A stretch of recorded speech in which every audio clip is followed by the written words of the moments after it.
Hi friends, இன்றைக்கி நம்ம என்ன பார்க்க போகிறோம்னா என்னோடய பூஜை ரூமை வந்து எப்படிலாம் க்ளீன் பண்ணுறேன் அதை தான் பார்க்க போகிறோம். பூஜை ரூமு, ஃபோட்டோஸ் இது எல்லாமே.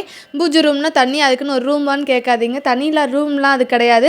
ஒரு ரூமில் வந்து ஒரு செல்ஃப் இருக்கும். அந்த செல்ஃப் ஃபுல்லாகவே நான் வந்து சாமி படம் வச்சு அதுதான் பூஜை ரூம் அந்த மாதிரி நான் வந்து நினச்சிக்குவேன். அதில் தான் சாமி படம் எல்லாமே வச்சுருக்கேன். இன்றைக்கி சாமி படத்துலேருந்து அந்த செல்ஃப்லேருந்து எல்லாத்தையுமே எப்படி க்ளீன் பண்ண போகிறேன் அப்படிங்கிறதான் பார்க்க போகிறோம். அதுக்கு ஃபஸ்ட்டு சாமி ஃபோட்டோ எல்லாத்தையுமே வந்து ஃபஸ்ட்டு நான் கீழே எடுத்து வச்சுட்டு அப்புறமாட்டி நான் வந்து எப்பயுமே நியூஸ் பேப்பர் வச்சுருப்பேன். அதே மாதிரி அந்த நியூஸ் பேப்பர் ஃபுல்லாத்தையும் எடுத்துகிட்டு நியூஸ் பேப்பரை வச்சுருந்தனால எனக்கு அடியில் வந்து அதிக அளவுக்கு டஸ்ட் எதுவுமே இல்லை, லைட்டாக தான் இருந்தது. அதனால் அதை ஃபுல்லாகவே ஃபஸ்ட்டு ஒரு ஈர துணி வச்சு நல்லா தொடச்சிட்டு அப்புறமாட்டி ஒரு நார்மல் துணியை வச்சு நல்லா செல்ஃப் ஃபுல்லாக தொடச்சி விட்டேன். தொடச்சக்கப்புறமாட்டி அந்த செல்ஃப்லாம் நல்லா காயட்டும்னு விட்டுட்டு அப்புறமாட்டி சாமி படத்தெல்லாம் எடுத்து அதில் இதுக்கு முன்னாடி சந்தனம் வச்சுருப்போம் இல்லையா, அதை ஃபுல்லாக தொடச்சிட்டு லைட்டாக டஸ்ட்டெல்லாம் இருந்தது அதையும் ஃபுல்லாத்தையும் தொடச்சி முடிச்சுட்டு லைட்டாக வந்து நான் ஈர துணி வச்சு துடைக்கல, நார்மல் துணி வச்சு துடைக்கும் போதே போயிடுச்சு. அதனால் நார்மல் துணி வச்சு நல்லா அழுத்தி லைட்டாக தொடச்சிட்டு அப்புறமாட்டி திருப்பியும் அந்த எல்லா சாமி படத்துக்கும் சந்தன குங்குமம்லாம் வச்சேன். எல்லா சாமி படத்துக்கும் வச்சு முடிச்சக்கப்புறமாட்டி அந்த செல்ஃப்லாம் காஞ்சிருச்சு.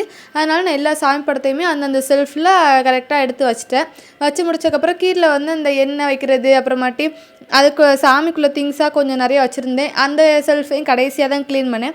கடைசியாக க்ளீன் பண்ணி அங்கே உள்ள பொருளெல்லாம் கொஞ்சம் குப்பையாக அந்த திரி அது இதுன்னு நிறையா போட்டு வச்சுருப்போம் இல்லையா, அதனால் அது கொஞ்சம் குப்பையாக இருக்கிற மாதிரி இருந்தது. அதனால் அதையும் அந்தந்த இடத்துல கரெக்டாக வச்சுட்டு எல்லாத்தையுமே செட் பண்ணி முடிச்சுட்டு அது பக்கத்துலேயே தான் என்னோடய தையல் மிஷினும் இருக்கும்.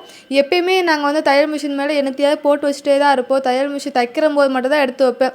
மற்ற நேரம் தையல் மிஷின்லாம் குப்பையாக தான் கிடக்கும். சரி அதையும் க்ளீன் பண்ணிடலாம் அப்படின்ட்டு தையல் மிஷினில் நிறையா பொருட்கள் வச்சுருந்தேன். அதே அப்படியே ஒன்று ஒன்றா எடுத்து கீழே வச்சுட்டு தையல் மிஷின் வந்து தொடச்சி தையல் மிஷின் வந்து ஒயிட் கலராக, அதனால் ரொம்ப அழுக்காக இருந்தது. அதெல்லாம் துடைக்க போகவே இல்லை. அப்புறம் மறுபடியும் ஈர துணி வச்சு தான் கொஞ்சம் அழுத்தி தொடச்சி அதில் போயிடுச்சு.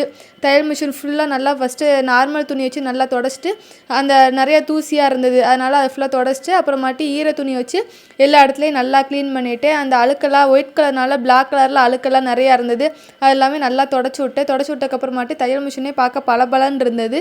சரி இனிமேல் இப்படியே வச்சுருப்போம் அப்படின்னு நினச்சிட்டு இனிமேல் இது மேலே எதுவுமே வைக்கக்கூடாது அப்படின்னு சொல்லி நினச்சிருக்கேன். பார்ப்போம் எப்படின்ட்டு. நாளில் ஹஸ்பண்ட் எங்கள் அம்மா எல்லாருமே வந்து எதனாலும் எடுத்த தையல் மிஷின் மேலே அப்படியே வச்சுருவாங்க. அதே மாதிரி தான் இருந்துச்சு. அப்புறமாட்டி எல்லாத்தையுமே க்ளீன் பண்ணி முடிச்சதுக்கப்புறமாட்டி நான் வந்து வீட்டில் விளக்கேற்ற ஆரம்பிச்சிட்டு சாமி படத்துக்கெல்லாம் பூவெல்லாம் போட்டு விளக்கேற்ற ஆரம்பிச்சிட்டு நான் வந்து 3 விளக்கு தான் டெய்லி ஏற்றுவேன். அதே மாதிரி 3 விளக்கு ஏற்றி சாமி கும்பிட்டு முடிச்சிட்டேன். அவ்வளோதான் ஃப்ரெண்ட்ஸ், என்னோடய பூஜை ரூம் ஃபுல்லாகவே க்ளீன் பண்ணி திருப்பியும் சாமி படத்தெல்லாம் அதே இடத்துல வச்சு விளக்கெல்லாம் போட்டேன். உங்கள் வீட்டில் நீங்கள் என்னெல்லாம் பண்ணுவீங்க அப்படிங்கிறத கமெண்ட் பண்ணுங்கள் ஃப்ரெண்ட்ஸ். உங்களுக்கு இந்த வீடியோ பிடிச்சிருந்துச்சின்னா லைக் பண்ணுங்கள், சப்ஸ்கிரைப் பண்ணுங்கள் ஃப்ரெண்ட்ஸ். தேங்க்யூ.